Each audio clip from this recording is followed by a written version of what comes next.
কালীগঞ্জ উপজেলা শাখার 11টি ইউনিয়ন থেকে আগত সুপার ফাইভের নেতৃবৃন্দ সকলকে জানাচ্ছি কালীগঞ্জ উপজেলা ছাত্রদের পক্ষ থেকে রক্তিম শুভেচ্ছা বিপ্লব অভিনন্দন।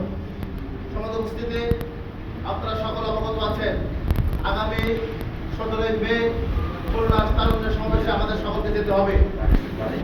তার আলোকের গুরুত্বপূর্ণ বক্তব্য রাখবেন আজকে অনুষ্ঠানের প্রধান অতিথি, আজকে অনুষ্ঠানের সভাপতি আপনাদেরকে বিস্তারিত জানাবেন।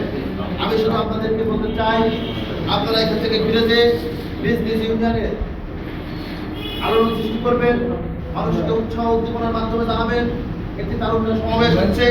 সেই তারুণ্যের সমাবেশে আমরা সকলে উপস্থিত হব। সেখান থেকে ঘুরে এসে সেখান থেকে যে মেসেজ আমরা নিয়ে আসবো সেটা আমরা সেইভাবে মানুষের দ্বারে দ্বারে মানুষের ঘরে ঘরে পৌঁছে দেবো। জনাব সাইফুল ইসলাম ফিরোজ ভাইয়ের হাতকে শক্তিশালী করবার জন্য আপনারা এখন থেকে যে যেখানে আছেন সেই জায়গা থেকে মানুষের সাহায্য সহযোগিতা করবেন। সাইফুল ইসলাম ফিরোজ ভাই সমাজের তারেক রহমানের জন্য আপনারা ভোট চাইবেন। যেহেতু আজকে বক্তব্য দেবেন আজকে অনুষ্ঠানের প্রধান অতিথি, আমি আমার বক্তব্য এখানে শেষ করে আপনাদের কাছে দোয়া চেয়ে আপনাদের সকলের সুস্বাস্থ্য মঙ্গল কামনা করে আমার কথা শেষ করছি। খোদা হাফেজ।